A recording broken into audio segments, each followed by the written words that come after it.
So మన ప్రశ్న ఏంటంటే, క్రైస్తవ ఆధ్యాత్మిక జీవన శైలిలో మిమ్మల్ని ఆకర్షించిన విషయాలు చెప్పగలరా? ఎందుకు మీరు క్రైస్తవంలోకి వచ్చారనే ప్రశ్న మొదటి నుంచి కూడా. ఈ 7 ప్రశ్నలకి కూడా ముఖ్యమైన ప్రశ్న ఏంటంటే, ఎందుకు మీరు క్రైస్తవంలోకి వచ్చారు? నేను క్రీస్తుని వెంబడించాలనుకుంటున్నారా? ఎస్. తర్వాత ప్రశ్న, రెండో ప్రశ్న ఏంటి? యేసులో ఉన్న గొప్ప లక్షణాలని మీరు వివరిస్తారా? తర్వాత మీరు ఎందుకు ఈ మార్గాన్ని, యేసు మార్గాలను ఎందుకు ఎన్నుకున్నారు? ఇప్పుడు ఈ మార్గంలో మిమ్మల్ని ఆకర్షించిన విషయాలు ఏంటి చెప్పగలరా? అంటే ఏమన్నా చెప్పగలిగితే బాగుంటుంది. మనం ఏమి చెప్పలేని పరిస్థితిలో ఉంటున్నాం అమ్మా. సహవాసం, ఆధ్యాత్మిక సహవాసం అన్నిటిలో ఉంటుందిరా. ఇప్పుడు ఏంటంటే కమ్యూనిటీస్ చాలా పెరిగిపోయినాయి. ప్రతి గ్రూప్కి ఒక కమ్యూనిటీ. ఇప్పుడు వాట్సాప్ వచ్చినాక ఇంకా ఎక్కువైపోయినాయి సహవాసాలు. అదే నేను అనేది ఏంటంటే, సహవాసం అనేటువంటి ఒక సింపుల్ పదం మనం చూస్తే ప్రతి చోట సహవాసం ఉంది. అయ్యా ఎవరిలో? ఆధ్యాత్మిక జీవన శైలి. ఆధ్యాత్మికత ఎక్కడి నుంచి మనం నేర్చుకున్నాము? క్రీస్తు నుంచి. ఇప్పుడు ప్రేమించే గుణం ఎవరిలో ఉంది? క్రీస్తులో ఉంది. వెరీ గుడ్, దేవునికి స్తోత్రం. మంచిది. ఎస్, అదే కరెక్ట్. మనల్ని ఆకర్షించాల్సిన గుణం, ఆకర్షించాల్సిన ఆధ్యాత్మిక జీవన శైలిలో ఉండాల్సిన ప్రాముఖ్యమైన లక్షణం ప్రేమ. ఎందుకంటే కొండల్ని పెకిలించగలిగే శక్తి నాకున్న, గొప్ప గొప్ప మర్మాలు నేను మాట్లాడగలిగిన, గొప్ప ప్రవచనాలు నేను ప్రవచించగలిగిన, గొప్ప హీలింగ్ గిఫ్ట్ అంటే స్వస్థపరిచే వరాలు నేను కలిగి ఉన్నా, వాటన్నిటికీ పైనుండి లీడ్ చేసేది ఏంటో తెలుసా? ప్రేమ. ప్రేమ లేకపోతే నేను వ్యర్థుడిని. పౌలు అంటాడు కొరింథీ పత్రికలో, ప్రేమ లేకపోతే నీవు వ్యర్థుడవు. దేవునికి స్తోత్రం. ప్రేమ లేకపోతే, 1 కొరింథీ పత్రిక, మనుష్యుల భాషలతోనూ దేవదూతల భాషలతోనూ నేను మాట్లాడినను, ప్రేమ లేనివాడనైతే మ్రోగెడు కంచును, అంటే శబ్దం మాత్రమే నాలోంచి వస్తుంది తప్ప అది విలువైందిగా లేదు.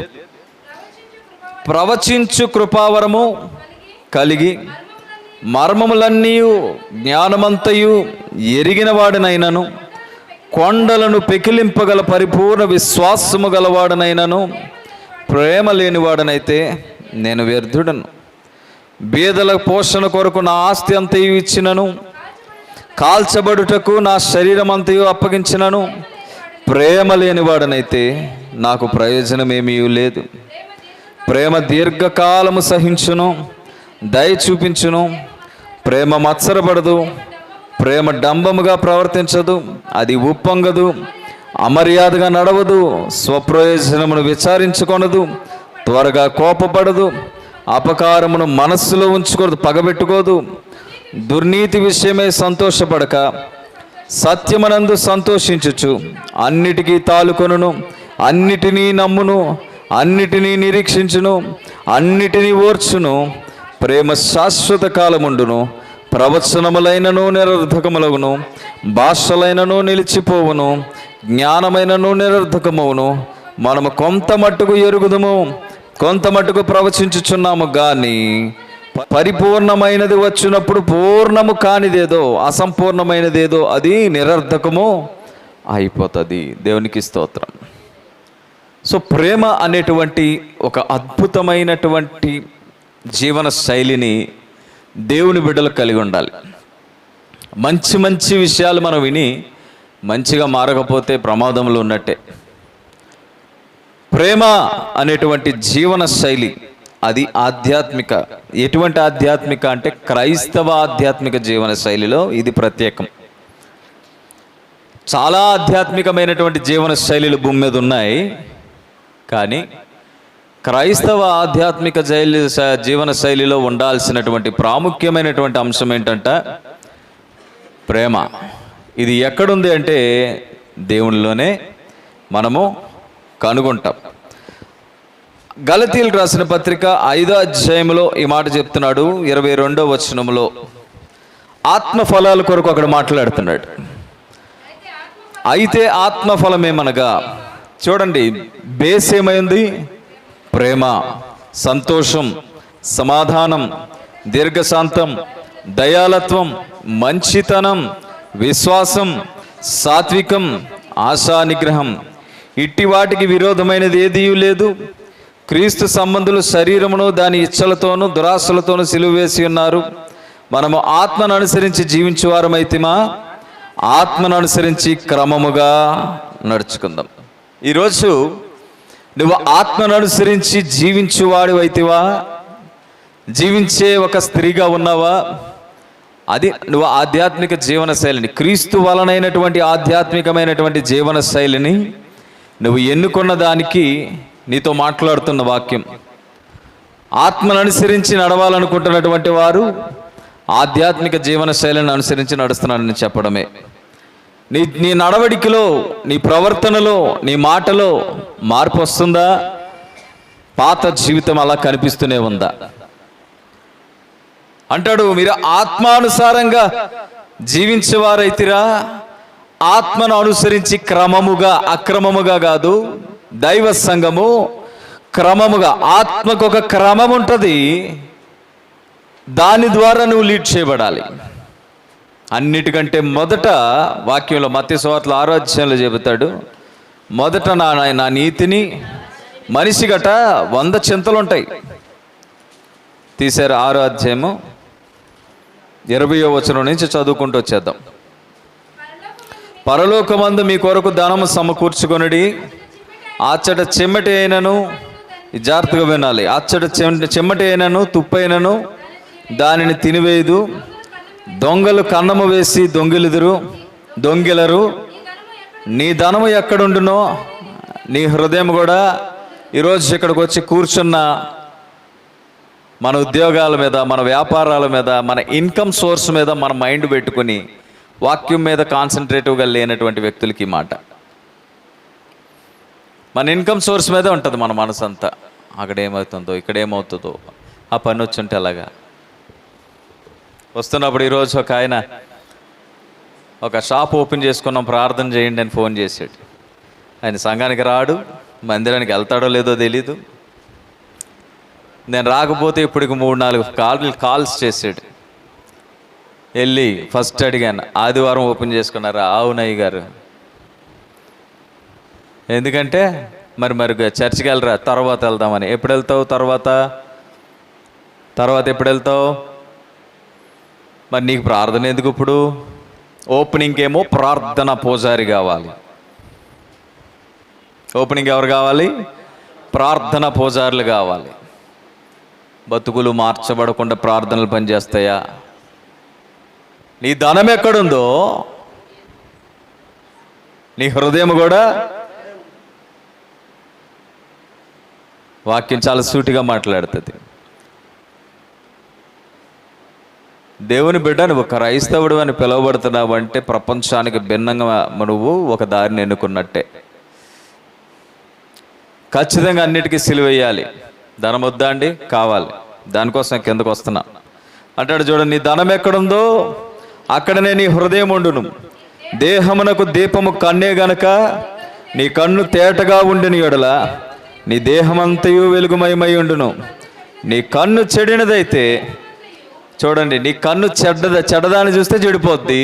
నీ కన్ను చెడిపోతే నీ దేహమంతా చెడిపోద్ది. నీ దేహమంతయు చెడినదై ఉండును. నీలోనున్న వెలుగు చీకటి అయి ఉండిన యెడల, వెలుగు చీకటి అయిపోవడం ఏంటండి? నీలోనున్న వెలుగు చీకటి అయిన యెడల అంటే వెలుగు చీకటి అయిపోవడం ఏంటండి? అంటే ఒక స్విచ్ని ఆపి, స్విచ్ కంట్రోల్తో నువ్వు ఒక లైట్ని ఆపినట్టు నీ లోపల ఉన్నటువంటి క్రైస్తవ్యం అనేటువంటి ఆత్మను నువ్వు ఆర్పేయగలిగేంత శక్తిమంతుడు అయిపోయావు. వెలుగు చీకటిని చేయగలిగే శక్తిమంతుడు అయిపోయావు. నా దేవుడు చీకటిని వెలుగుని చేయగలిగే శక్తిమంతుడైతే నువ్వు వెలుగుని చీకటి చేయగలిగే శక్తిమంతుడు అయిపోయావా? నీలో ఉన్న వెలుగు చీకటి అయిన యెడల అది కూడా గొప్పదే అట. ఎవడను 2 యజమానులకి దాసుడిగా ఉండనేరడు. ఒకని ద్వేషించి ఒకని ప్రేమించును, లేదా ఒకని పక్షముగా నుండి. ఖచ్చితంగా ఇదే జరుగుతుంది. నేను దేవుని ఆశిస్తాను, దేవుని ఆరాధిస్తాను, ధనమును ఆరాధిస్తాను అనేటవాడు పక్కా అబద్ధికుడు. పక్కా అబద్ధికుడు. వాక్య సూటిగా చెప్తుంది, ఇద్దరు యజమానులకి నువ్వు దాసుడిగా ఉండలేవయ్యా. ఒక యజమాని దగ్గర దాసుడిగా నటిస్తావు, ఒక యజమానికి మాత్రం ఖచ్చితంగా దాసుడు అవుతావు. నువ్వు ఎటువంటి యజమానికి నువ్వు దాసుడు అవుతావు తెలుసా? నీకు ఆదాయం వచ్చేటువంటి స్థలాల్లో ఆ యజమానికి, అంటే ధనము అనేటువంటి యజమానికి నువ్వు దాసుడిగా ఉంటున్నావు తప్ప దైవము అనేటువంటి యజమానికి నువ్వు దాసుడు. మరి దైవాన్ని ఎందుకు ఎన్నుకున్నావు? ఆధ్యాత్మిక దారిలో ఎందుకు ఎన్నుకున్నావు అంటే నీకు ఒక కమ్యూనిటీ కావాలి, నీకు ఒక సొసైటీ కావాలి, నీకు అంతకు చెల్లి చెప్పినట్టు ఒక ఫెలోషిప్ కావాలి. దేవునికి స్తోత్రం. నీ నా జీవితం ఎలా ఉంది? వాక్యం చెప్తుంది, నువ్వు రెండు యజమానులకు ఎప్పుడు కూడా ఉండవు, ఉన్నట్టు నటిస్తావు. అయితే నువ్వు ఈరోజు పక్కాగా చెప్తున్నాము, లోకమంతా కూడా ఏ యజమాని కింద ఉందో తెలుసా? నమ్మకంగా ధనము అనేటువంటి యజమాని కింద నమ్మకంగా ఉంది. మరి ఇంకొక యజమాని కింద నటిస్తుంది. ఆ యజమాని దేవుడు, ఆ యజమాని వాక్యం. చదువుదాం దీనికి మాటలు, ఇంకా చదువుకుంటూ వెళ్ళిపోదాం. ఎవడు నిద్ర యజమానులకి దాసుడిగా ఉండనేరడు. అతడు ఒకని ద్వేషించి ఒకని ప్రేమించును, లేదా ఒకని పక్షముగా నుండి ఒకని తృణీకరించును. మీరు దేవునికి నీ సిరికి దాసులుగా ఉండనేరరు. అందువలన నేను మీతో చెప్పినది ఏమనగా, ఏమి తిందుమో, ఏమి త్రాగుదమో, అని మీ ప్రాణమును గూర్చేనను, ఏమి ధరించుకుందమో అని మీ దేహమును గూర్చేనను చింతింపకుడి. ఆహారము కంటే ప్రాణమును, వస్త్రము కంటే దేహమును గొప్పవి కావా? ఆకాశ పక్షులను చూడండి, అవి విత్తవు, కోయవు, కొట్లలో కూర్చుకొనవు, అయినను మీ పరలోకపు తండ్రి వాటిని పోషించుచున్నాడు. మీరు వాటికంటే బహుశ్రేష్ఠులు కారా? మీలో ఎవడు చింతించడం వలన తన ఎత్తు మూరెడెక్కువ చేసుకొనగలడు? వస్త్రములను గూర్చి మీరు చింతింపనేలా? అడవి పువ్వులు ఎలాగూ ఎదుగుచున్నవో ఆలోచించుడి. అవి కష్టపడవు, వడకవు, అయినను తన సమస్త వైభవముతో కూడిన సొలొమోను సహితము వీటిలో ఒకదాని వలనైనను అలంకరింపబడలేదు. నేడుండి రేపు పొయ్యిలో వేయబడు అడవి గడ్డిని దేవుడిలాగా అలంకరించిన యెడల అల్ప విశ్వాసులారా, మీకు మరి నిశ్చయముగా వస్త్రములు ధరింప చేయును కదా. కాబట్టి ఏమి తిందుమో, ఏమి త్రాగుదమో, ఏమి ధరించుకుందమో అని చింతింపకుడి. అన్యజనులు వీటన్నిటి విషయమై విచారింతురు.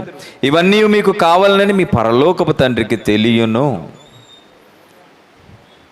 కాబట్టి ఆయన రాజ్యమును నీతిని మొదట వెదుకుడి, అప్పుడు అవన్నీ మీకు అనుగ్రహింపబడును. రేపటిని గురించి చింతింపకుడి. రేపటి దినము దాని సంగతులను గురించి ఈనాటి కీడు. ఎంత విన్నా మనము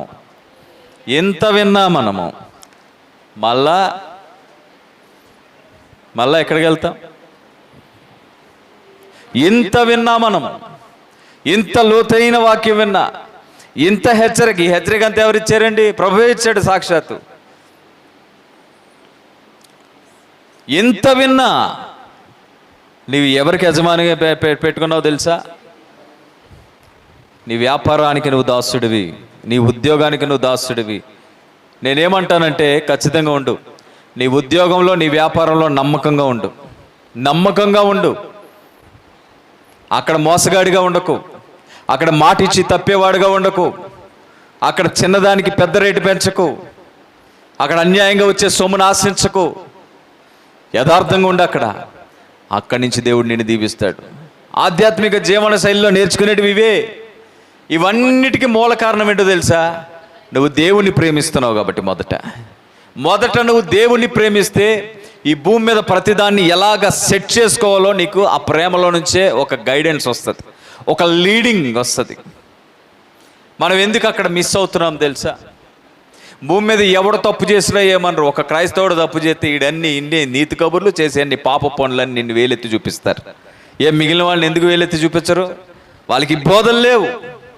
నీకు బోధ ఉంది, నీకు పిలుపు ఉంది, నీకు హెచ్చరిక ఉంది. దేవునికి స్తోత్రం. నువ్వు దేవుని ప్రేమించువాడు అయితే. ప్రేమ అంటే ఏదో అనుకున్నారు. మొదట నువ్వు ప్రేమ ఎక్కడ చూపించాలి? అసలు నీలో ప్రేమ అనేటువంటిది ఉండాలంటే మొదట నువ్వు దేవుని ప్రేమించడం నీకు వస్తే ప్రేమ అనేటువంటి ఒక చిప్ నీ లోపల ఉంటుంది, ఆ స్వభావం నీ లోపల ఉంటుంది. దేవునికి స్తోత్రం. ఈరోజు మనము అసలైనటువంటి ఆ విషయాన్ని మిస్ అయిపోయి మతాన్ని మనం నెత్తి మీద పెట్టుకుని మోస్తూ ఉన్నాం. ఈ గలతీ పత్రికలో చెప్పబడుతున్నటువంటి విషయాలన్నిటిలో కూడా ఓపెన్ చేస్తే ఏం చెప్తాడంటే ప్రేమ. ఆత్మఫలం ఏమనగా ప్రేమ. చెప్పండి, ఆత్మఫలం ఏమనగా ప్రేమ. అక్కడి నుంచి మొదలు పెడతాడు కథ. అక్కడి నుంచి ఓపెన్ చేస్తాడు. నువ్వు కూల్గున్నని చెప్పు, ప్రేమికుడివే, ప్రేమికురాలువే, అందరిని ప్రేమించే మనిషివే, నీ లోపల తిక్కరేగితే ఏంటి పరిస్థితి? నీ కోపం నీ పక్కనే ఉంటుంది. యేసుని కనపరిచే బాధ్యత ఉంది. నీ ఆధ్యాత్మిక జీవన శైలిని ఎన్నుకున్న ఓ సహోదరి సహోదరుడా, యేసుని నీ జీవితంలో కనపరిచేటువంటి బాధ్యత నీకుంది. అయితే బలహీనతలు ఉన్నాయి, మన లోపల బలహీనతలు ఉన్నాయి, ఒప్పుకుందాం దాన్ని. ఓ భర్త భార్యతో ఫైట్ చేసినట్టు కాదు, దేవుని ఎదుట మనం ఉంటున్నాం, ఒప్పేసుకుందాం. ఎందుకంటే ఇక్కడ మనం తగ్గం. భర్తల దగ్గర నువ్వు తప్పు అంటే నువ్వు తప్పు, ఇక్కడ బాగానే ఉంటుంది. బయటికి వెళ్ళి ఇదే పోట్లాడటం బయట వ్యక్తులతోటి చేస్తాం, బాగానే ఉంటుంది. కానీ దేవుడు నిన్ను చూస్తున్నాడు కదా, నువ్వు ఎన్నుకున్నది ఆధ్యాత్మిక జీవన శైలి కదా, ఆ జీవన మార్గాలు కదా. నీ ఆధ్యాత్మికకి నీకు ఆరంభించిన వాడు, అందులోనికి నిన్ను పిలిచినవాడు ప్రభు అయిన యేసుక్రీస్తు కదా, ఆయన సహవాసానికి కదా. 1 కొరింథీ 1:9 ప్రకారం క్రీస్తు సహవాసంలోనికి కదా మనం పిలువబడ్డది. ఆ మార్గమే కదా ఆధ్యాత్మిక జీవన శైలి కలిగిన మార్గము. ఆ మార్గంలో నీవు ఉండాలి అంటే ఆయన ముందు కరెక్ట్గా ఉండాలి కదా, ఆయన ఉన్నాడనే భయం నీకు ఉండాలి కదా. అక్కడి నుంచే కదా నీ ఆత్మ వర్ధిల్లేది. మనిషి ముందు నటిస్తే శరీరం మీద వస్త్రం వస్తుందేమో, ప్లేట్లోకి ఆహారం వస్తుందేమో, జోబులోకి డబ్బులు వస్తాయేమో. దేవునికి స్తోత్రం. అని దేవుని క్రమంలో ఉంటే ఆత్మకు నెమ్మది ఉంటుంది, స్వచ్ఛత ఉంటుంది, సమాధానం ఉంటుంది. దేని కింద ఎవరికి దాసులుగా ఉన్నారు? నువ్వు దేని ప్రేమిస్తున్నావు? దేవుని ప్రేమించేవారే ఉండాలి మనందరం కూడా. దేవుని ప్రేమ, యేసు ప్రేమ, అది శాశ్వత ప్రేమ. దేవునికి స్తోత్రం. యేసు ప్రేమ కలిగి ఉండాలి, యేసులాగా ఇతరులు ప్రేమించాలి. ఇటువంటి దుర్మార్గుల్లాగా దొంగ ప్రేమలు కాదు. చెప్తున్నాను కదా, ఒకరి క్రింద ప్రేమించినట్టు, ఒకరి కింద దాసులుగా ఉన్నట్టు నటిస్తూ ఉంటారు వీళ్ళు. ఒకరోజు రాబోతుంది జడ్జిమెంట్. నువ్వు ఆ రోజు కొరకు నీకు నాకు భయం ఉండాలి. అమ్మా అయ్యా, ఒకరోజు రాబోతుంది జడ్జిమెంట్. అది మీరు విశ్వసిస్తే ఆ దినం కొరకు సీరియస్గా ఉండాలి, భయంతో ఉండాలి. ఈ మనుషుల కపటోపాయాల చేత నడిపించబడకూడదు మనం. నేనైనా మీరైనా ఎవరైనా. So first love. ఈ లవ్ ఎటువంటి లవ్ అయి ఉండాలంటే క్రీస్తు లవ్ అండి. క్రీస్తు వలె ప్రేమించే మనస్సుని మనము కలిగి ఉండాలి. క్రీస్తు వలె ప్రేమించగలిగే మనసు కలిగి, అప్పుడు నీకేం కలుగుతుంది? ఆ ప్రేమ నీకు సంతోషాన్ని కలిగజేస్తుంది, సమాధానాన్ని కలిగజేస్తుంది, దీర్ఘశాంతాన్ని కలిగజేస్తుంది, దయాల అంటే క్రీస్తు ప్రేమలు ఇవన్నీ ఉన్నాయి. ఎందుకు? ఆధ్యాత్మిక జీవన శైలిలో ఉన్నటువంటి మార్గాన్ని, ఆధ్యాత్మికుడైనటువంటి క్రీస్తుల్లో ప్రేమ ఉంది. ఆ ప్రేమ నాకు అవసరం. ఆ ప్రేమలోనికి నువ్వు వస్తే నీకు సంతోషం, నీకు సమాధానం, దీర్ఘశాంతం, దయాలత్వం, ఇతరుల మీద కనికరం పుడుతుందండి. ఇతరులను దోచుకునే దొంగవు కావు, తోడేలువు కావు. మంచితనం, విశ్వాసం, సాత్వికం, ఆశా నిగ్రహం, ఇటు వాటికి విరోధమైనది ఏదీ లేదు. క్రీస్తు యేసు సంబంధులు శరీరమును దాని ఇచ్చలతో దురాశలతోనూ సిలువ వేస్తున్నారు. మనము ఆత్మను అనుసరించి జీవించే వారమైతేమా ఆత్మను అనుసరించి క్రమముగా నడుచుకుందాము.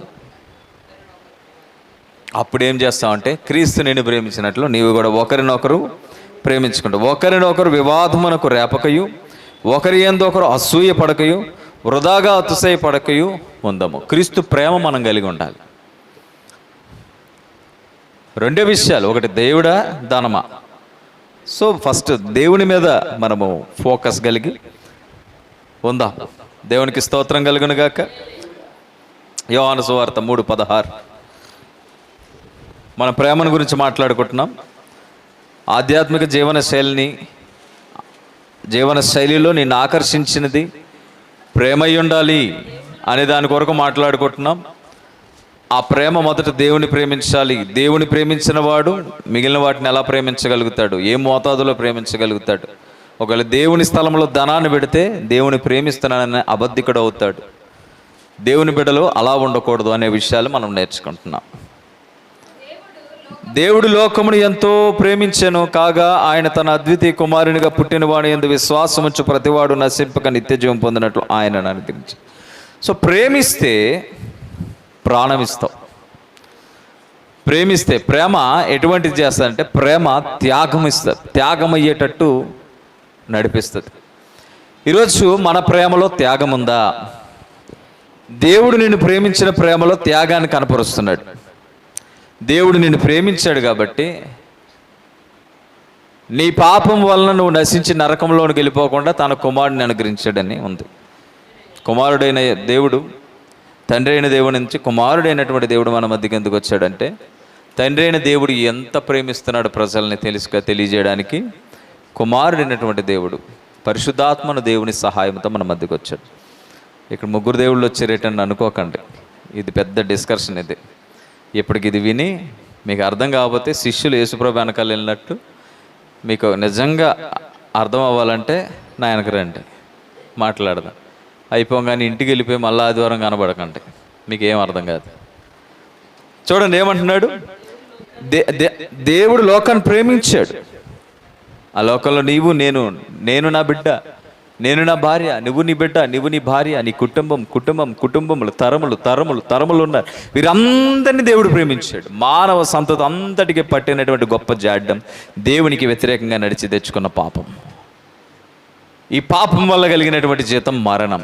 ఈ మరణం నుంచి తప్పించుటకు మరలా దేవుడు ప్రేమించి ఆ మరణము పొందుకుంటే ఆ మరణాన్ని, పాపం వలన కలిగేటువంటి మరణము నుంచి నిన్ను విడిపించి ఆ మరణాన్ని అనుభవించడానికి, పాపం వలన మరణం తథ్యం, కానీ ఆ మరణం నీకు కాదు, మరణం తప్పించబడ్డది. కొన్నిసార్లు అంటాం కదా, ఆ ప్లేస్లో నేను ఉండాల్సిందండి, లేదంటే ఆ ప్లేస్లో పలానా వాడు ఉండాల్సిందండి, జస్ట్ మిస్ అండి. గుర్తుందా ఈ మాట?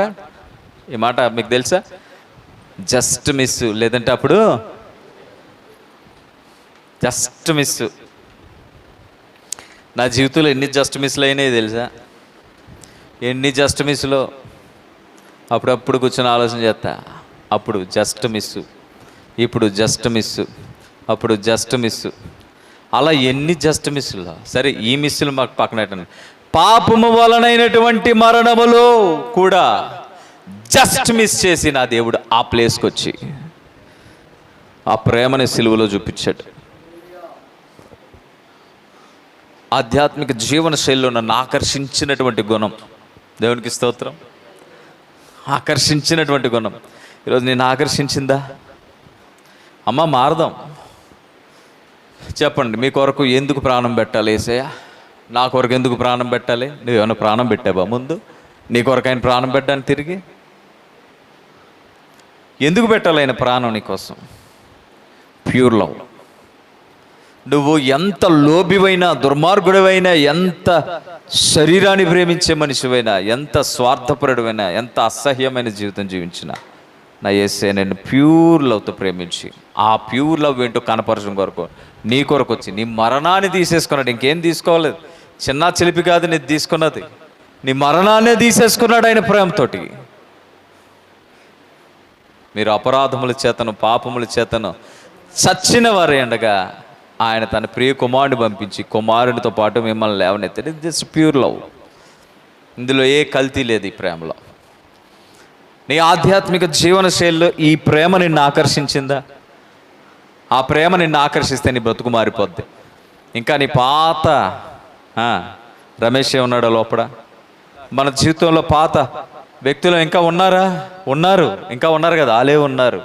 ఇప్పటికీ వాళ్ళే ఉంటారు, ఎప్పటికీ వాళ్ళే ఉంటారు. అప్పుడు నువ్వు ఎక్కడుంటావు ఎప్పటికీ? ఇన్ని బోధలు నీకు వినబడినా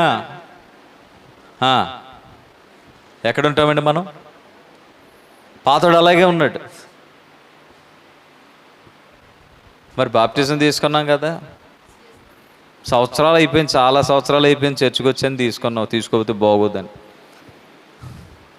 అందుకా అండి ప్రేమ. నా కొరకు విరవబడిన శరీరం, నా కొరకు చిందించబడిన, ఇది నాది, ఆ ప్లేస్ నాది, కానీ నా క్రీస్తు వచ్చాడు అక్కడ. ఆ ప్యూర్ లవ్ నీ ఆధ్యాత్మిక జీవన శైలిలో నువ్వు ఎన్నుకున్న మార్గాల్లో నువ్వు వెంబడిస్తున్న క్రీస్తులు అవి చూసే వచ్చావా? ఇంకా కనిపించట్లేదా? దేవునికి స్తోత్రం. ప్రేమ కోసం మనం మాట్లాడుకుంటున్నాం. దేవుని ప్రేమించేవారులారా, నువ్వు దేవుని ప్రేమించడం అంటే మందిరానికి రావడమో, హల్లెలూయా స్తోత్రం అనే పదాలని నోట ఉచ్చరించడమో కాదు. అన్ని విషయముల యందు దేవుని యొక్క క్రమమును ముందు పెట్టి దేవుని ప్రేమించడం. ఒకటి, నువ్వు దేవుని ప్రేమిస్తే ఈ భూమి మీద ప్రతిదాన్ని ఏ మోతాదులో ప్రేమించాలో నీకు అర్థమవుతుంది. దేవుని ప్రేమించినవాడు క్రమముగా జీవించడం అలవాటు అవుతుంది. రెండోది, దేవుని ప్రేమించిన వాడు ఇతరుల్ని కూడా క్రీస్తు ప్రేమతోటి ప్రేమించి ఆదరించగలడం తెలుస్తుంది. 13వ అధ్యాయం 1 కొరింథీ 13లో చెప్పినట్లు, ధర్మకార్యములు చేసినను, ప్రవచనములు ప్రవచించినను, స్వస్థతలు చేసినను, గొప్ప గొప్ప ప్రసంగాలు చేసినను, మ్రోగెడు తాళములు గలగలగలాడు, ఇంతే. దేవునికి స్తోత్రం. యేసుని ప్రేమిద్దాం, యేసు త్యాగాన్ని ప్రేమిద్దాం, ఆయన స్వచ్ఛతను ప్రేమిద్దాం, యథార్థంగా ప్రేమిద్దాం. ఆధ్యాత్మిక జీవన శైలిని నువ్వు ఎన్నుకోవడానికి ఆయన నీ కొరకు చేసిన త్యాగమే కావాలి. అది విస్మరించి నువ్వేం చేసినా నువ్వు మరొక దానికి దాసుడివై ఉంటావు. ఒక సిరికే కాదు, అలవాట్లకు దాసుడివయ్యావు, మనుషులకు దాసుడివయ్యావు, అబద్ధాలకు దాసుడివయ్యావు, ఇంకా రకరకాల దాసత్వము నువ్వు కలిగి ఉన్నావు. దేవుడు నిన్ను దాసుడిగా ఉంచడానికి కాదు, నిన్ను విడిపించి నిన్ను స్వేచ్ఛాపరుని చేయడానికి దేవుడు నీ జీవితంలో, నా జీవితంలో గొప్ప కార్యాలు చేశాడు. ఆయన ప్రేమను మన జీవితాల్లో కృమ్మరించాడు. లేచి నిలబడదాం.